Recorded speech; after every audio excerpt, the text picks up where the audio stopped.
This channel does not promote any violent, harmful, or illegal activities. All content provided by this channel is meant for an educational purpose only.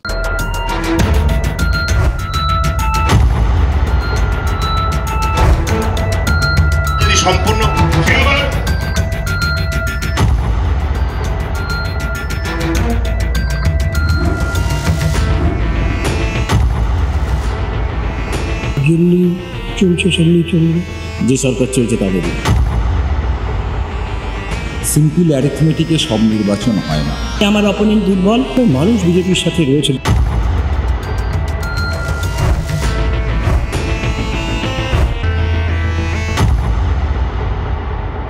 টিভি9 বাংলায় স্বাগত। আপনাদের সঙ্গে রয়েছে আমি শর্মিষ্ঠা। এই তো কদিন আগে লোকসভা ভোট শেষ হলো, তারই মধ্যে আমরা দেখতে পাচ্ছি যে আবার রাজ্যে উপনির্বাচন রয়েছে। আর যে সমস্ত জায়গায় উপনির্বাচন রয়েছে না, সেই সমস্ত জায়গাগুলো যদি বিচার করা যায় তাহলে দেখা যাচ্ছে একমাত্র মানিকতলাতেই ভালো জায়গায় রয়েছে তৃণমূল কংগ্রেস। 3000-এর একটু বেশি ভোটে মানিকতলা বিধানসভা থেকে তৃণমূল লিডে রয়েছে। কিন্তু এই মানিকতলা বিধানসভা উপনির্বাচনের ক্ষেত্রে সত্যি কি তৃণমূলের জার্নিটা খুব স্মুথ হবে? মানে এই সাধন পাণ্ডের লেগাসিকে খুব স্মুথ ভাবে বয়ে নিয়ে যেতে পারবে শক্তি পারে, না কোথাও একটা ভোটের বাক্সে নিজের প্রভাব দেখাতে পারে বিজেপি এবং বামেরাও?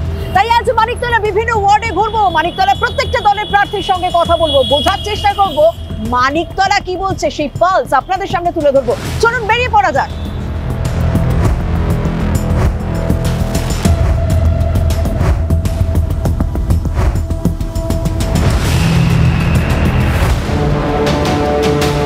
সামনে ভোট রয়েছে তো, 10 তারিখে ভোট তো আবার।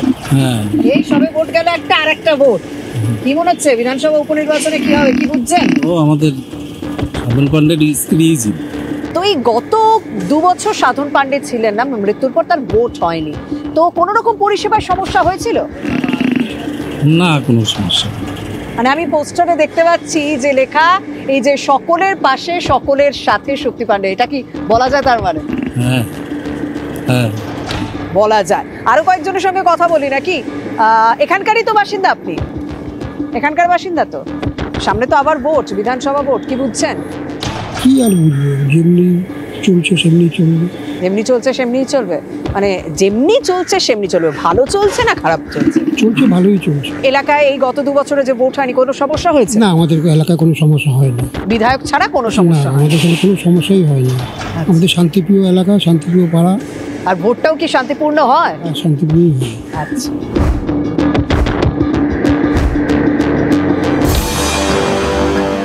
দেওয়ালে দেওয়ালে পোস্টারে রীতিমতো ছেয়ে গেছে একেবারে ভোটের তো একেবারে আর একটা মানে কিছু কয়েক ঘন্টা। কত নম্বর ওয়ার্ড এটা? 15 নম্বর ওয়ার্ড। দেখুন, এটা ম্যাক্সিমাম তো বলছে তৃণমূলের দিকে তো এইটা পাল্লাটা ভারী।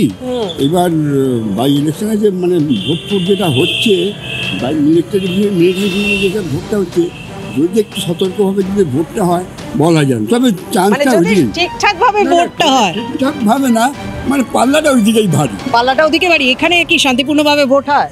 হ্যাঁ, মোটামুটি শান্তিপূর্ণ ভোট। ভোটের পরেও শান্তি থাকে? হ্যাঁ, শান্তি থাকে। সে যেদিকেই মানুষ যায়। এদিকে একটা সুবিধা যেখানে আছে, যেখানে তৃণমূল সিপিএম কংগ্রেস ভোটের সময় কথা হয়, তারপর সব গলা ধরে বলবি। আচ্ছা, একদম ক্লোজ ফ্রেন্ড, মাই ফ্রেন্ড একদম বলা যায়। এখানে ভোটের পরিস্থিতিটা কিরকম হয়? সবকিছু ঠিকঠাক থাকে, শান্তিপূর্ণ থাকে? মোটামুটি ঠিক থাকে। মোটামুটি ঠিকঠাক থাকে। তো কি মনে হচ্ছে যে মানিকতলার মানুষ, মানে সকাল থেকে সন্ধে আপনারা বিভিন্ন জায়গায় যান, মানিকতলার ভোটার যেহেতু বাজার, চায়ের দোকান, কি মনে হচ্ছে আলোচনা শুনে কি মনে হচ্ছে এখানে কার জোর সব থেকে বেশি? এটা তো আগাগোড়াই এটা মানে কংগ্রেসের সময় কংগ্রেসের ছিল, এখন যে সরকার চলছে তাদেরই, মানে রাজ্যের শাসক। মানে এখানে যথেষ্ট মানে আত্মবিশ্বাসী বলা যেতে পারে যিনি তৃণমূলের প্রার্থী। মোটামুটি বলতে পারে।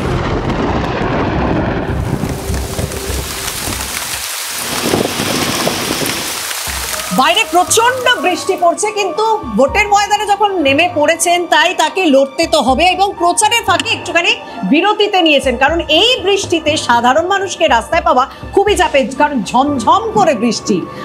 রাজীববাবু আমার সঙ্গে রয়েছেন, বাম প্রার্থী। রাজীব দা, বামেদের একটা ইতিহাস রয়েছে এই আসনে জয়।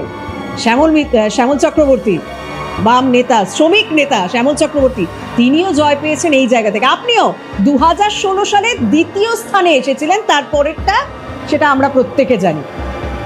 আপনি ভোটের ময়দানে নতুন নয়, কিন্তু আপনাকে প্রশ্ন করতে হবে লড়াইটা কি জয়ের জন্য না স্থানের জন্য? প্রথম কথা হলো খালি শ্যামলদা নন, অনেকে স্বাধীনতার পর থেকে যদি আপনি হিসেবটা দেখেন, সে আর.এন. সেন থেকে রূপা বাগচি পর্যন্ত, ইরা মিত্র, হ্যাঁ ইলা মিত্র তো অবশ্যই ছিলেন, আমি বলছি একদম প্রথম থেকে শেষ পর্যন্ত যারা বাম জয়ী হয়েছে এই সংখ্যাটাই বেশি।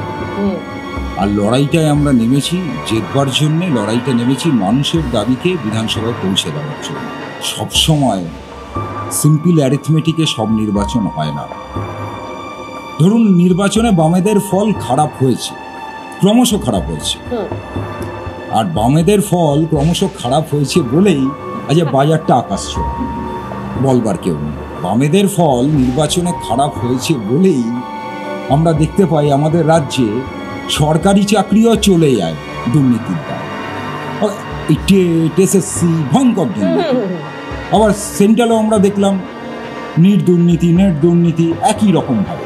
বামেরা দুর্বল হলে দুর্নীতি বাড়ে, বামেরা দুর্বল হলে জিনিসপত্রের দাম বাড়ে, বামেরা দুর্বল হলে মেহনতি মানুষ তার যে অধিকার সে অধিকার লঙ্ঘিত হয়, আর সেই জন্যই মানুষ বামেদের নির্বাচিত করবেন। রাজীব, আমি যদি জিজ্ঞাসা করি মানিকতলায় ভোটের অস্ত্র বামেদের কি কি হতে চলেছে, মানে কোনগুলো বিষয়গুলো তুলে ধরে আপনারা ভোটে প্রচার চালিয়ে যাচ্ছেন? দেখুন, মানিকতলায় যদি আমরা দেখতে পাই ইনফ্রাস্ট্রাকচারের কাজ কিছু নতুন হওয়া, সেটা 2011 সালের পর কিচ্ছু হয়নি। যেমন ধরুন আমরা যেখানে বসে আছি এর পাশেই এই ক্যানেল ইস্ট ওয়েস্ট সংযুক্তিকরণ দুটো লোহার ব্রিজ, দুটো ব্রিজ, কংক্রিট ব্রিজ, এটা বাম আমলে করা।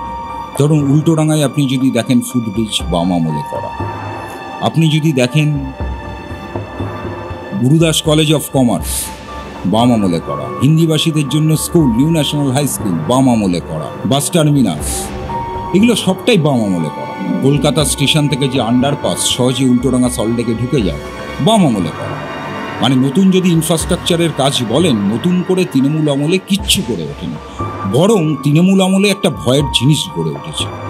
সেটা হলো বস্তি অঞ্চলগুলোতে যথেচ্ছ প্রমোটিং, এবং এমনভাবে হয়েছে যে সেখানে দাঁড়িয়ে সবচেয়ে ভয়ের বিষয় এটা রাজনীতির বিষয় নয়, যে যদি কোনো একটা অগ্নিকাণ্ড ঘটে তা দাবানলের মতন ছড়িয়ে পড়বে, এবং এটা একটা বিরাট থ্রেট মানিকতলার মানুষের সামনে। এবং এর সাথে যেটা প্রচুর কুকুর বুঝেছে, তোলাবাজি ইত্যাদি নানা রকম। মানিকতলায় বামেদের যে ভোট ব্যাংকটা ছিল সেটাতে কোথাও বিজেপি থাবা বসিয়েছে, সেই কারণেই বিজেপি এখন সেকেন্ড পজিশনে। মানে বলা হচ্ছে মানিকতলায় দুই ফুলের লড়াই, তাহলে কোথায় গেল বাবা? তৃণমূলের বিকল্প বিজেপি হতে পারে না, বিজেপির বিকল্প তৃণমূল হতে পারে না।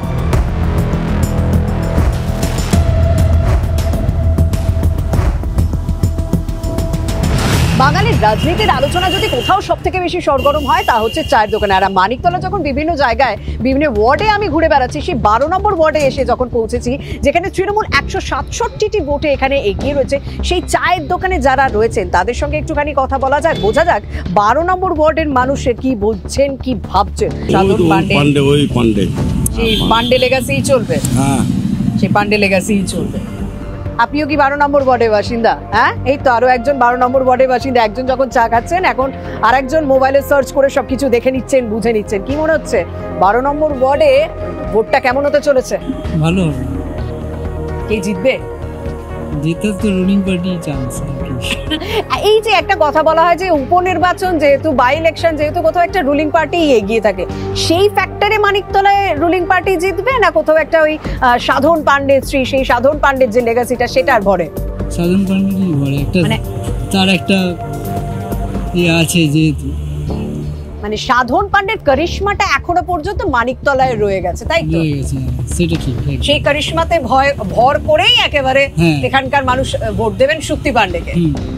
এই বিষয়টা কিন্তু মাথায় রাখা হয়েছিল তৃণমূলের পক্ষ থেকে যখন ভোটের প্রার্থী ঠিক করা হয়। কোথাও শোনা যাচ্ছিল যে শ্রেয়া পান্ডে তাকে প্রার্থী করা হবে, অর্থাৎ সাধন পান্ডের মেয়ে, কিন্তু না, তারপর দেখলাম যে সাধন পান্ডের স্ত্রী এবং তৃণমূল নেত্রী মমতা বন্দ্যোপাধ্যায়ের বন্ধু শক্তি পান্ডেকে এখানে তৃণমূলের প্রার্থী করা হলো। কিন্তু মানিকতলার বিভিন্ন জায়গার মানুষ কিন্তু বলছেন যে ওই বাই ইলেকশনে যেটা হয়ে থাকে সেই নিরিখে তো রাজ্যের শাসক দল এখানে এগিয়ে রয়েছে মানিকতলায়, তার পাশাপাশি কোথাও একটা সাধন পান্ডের লেগাসি এখানে চলতে থাকবে এই নির্বাচনে।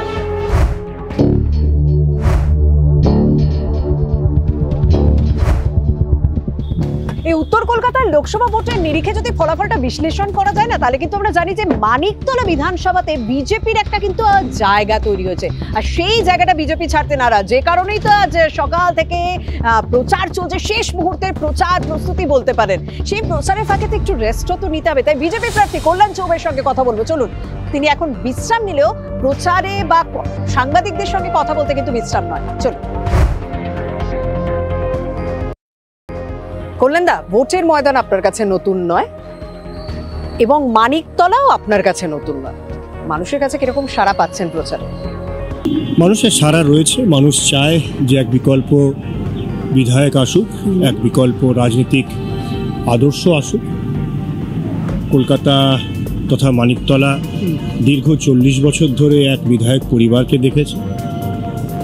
40 বছরে যে সব সঠিক কাজ হয়েছে এমন নয়, এবং সব থেকে যেটা সমস্যা সেটা হলো সাধারণ মানুষকে বিভিন্ন সময় বিভিন্ন কাজের জন্য বিধায়ক পরিবারকে টাকা দিতে হয়েছে। কিন্তু আপনারা জানেন যে পশ্চিমবাংলায় যখন নির্বাচন হয়, সেই নির্বাচন দেশের অন্য প্রান্তের নির্বাচনের থেকে সম্পূর্ণ আলাদা। এখানে সন্ত্রাস, রিগিং এবং প্রক্সি ভোটিং এই তিনটে শব্দ খুব প্রচলিত পশ্চিমবাংলা নির্বাচন। মানিকতলাও সন্ত্রাস দেখেছে।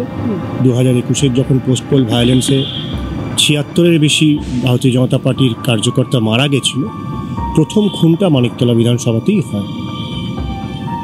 2024-এর লোকসভা নির্বাচনে যখন কয়েকটা জায়গায় ভোটারদের, যেসব ভোটাররা তৃণমূলের পক্ষে ভোট দেননি, সেখানে ভয় দেখানো হয়েছিল, সেটাও মানিকতলাতেই প্রথম হয়। একটা আবাসনে গিয়ে 100-এরও বেশি অটো গিয়ে সেখানে ভয় দেখানো, সোডার বোতল ছুঁয়ে ফেলা, একদম উল্টোডাঙ্গা স্টেশনের কাছে। তো আপনি বুঝতে পারছেন মানিকতলা বিধানসভার সাথে সন্ত্রাস, ভোট হিংসা ওতপ্রোতভাবে জড়িয়ে রয়েছে এবং মানুষ সেটার জন্য সন্ত্রস্ত, ভীত। শাসক দলের পক্ষ থেকে বলা হয়েছে যে কল্যাণ চৌবের জন্যই সাধন পাণ্ডের মৃত্যু হয়ে যাওয়ার পর এতগুলো বছর ভোট হয়নি, মানে কোথাও আইনি জটে আটকে ছিল। মানে ভোটের ময়দানে খালি টক্কর দেওয়া নয়, আইনের বিচারেও কিন্তু সমানে টক্কর দিয়ে গেছেন এই গোটা বছরে। দেখুন, আমি যেমন বলেছি 2021-এ যখন প্রথম রাজনৈতিক হত্যা মানিকতলায় হয়েছিল, সেই সময় আমি প্রথমভাবে আদালতের দ্বারস্থ হই প্রথমবার, এবং বিষয়গুলো তুলে ধরি, কেবল মৌখিক না, প্রমাণের সাথে।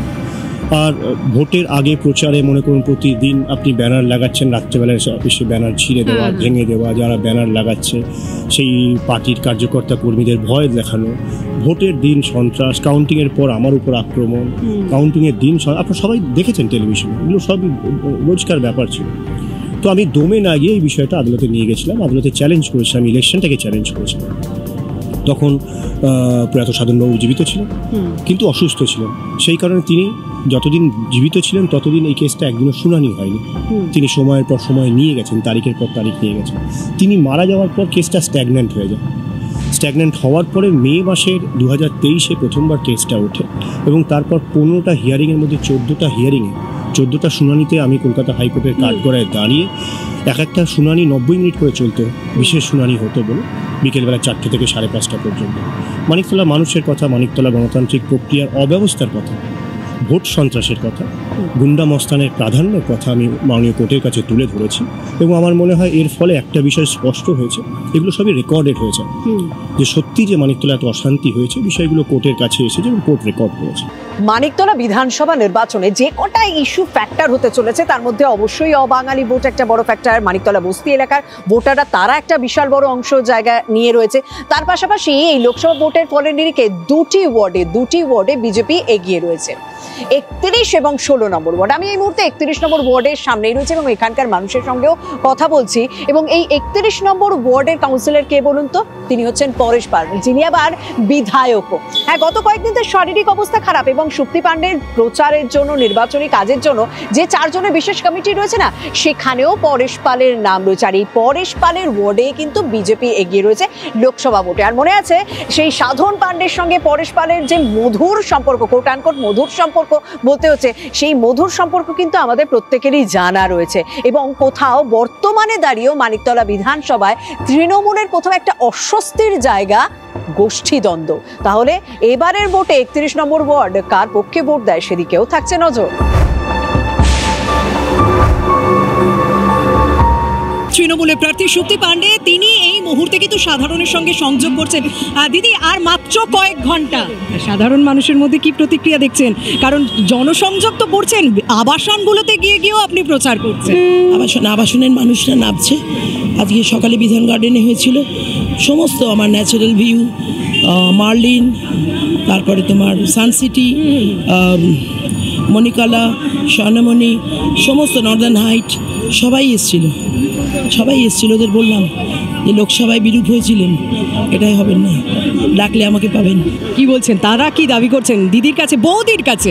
এলাকার বৌদি আপনি। তারা বলছে আপনার জন্য অন্য কিছু চিন্তা নয়, আপনার জন্য আমরা। আমিও বিভিন্ন ওয়ার্ডে যাচ্ছি, আমি কিন্তু দেখছি যে বৌদির পক্ষে কিন্তু মানুষ প্রচুর আত্মবিশ্বাসী। কি মনে হচ্ছে, বিরোধীরা কি একেবারে দুর্মুষ হয়ে যাবে আপনার কাছে? না বাবু, আমি এরকম ভাবি না, কখনো ভাবি না যে আমার অপোনেন্ট দুর্বল। তৃণমূল প্রার্থী সুপ্তি পাণ্ডে এবং অবশ্যই প্রয়াত মন্ত্রী সাধন পাণ্ডের স্ত্রী, তিনি মানিকতলার মানুষের উদ্দেশ্যে কি বলবেন?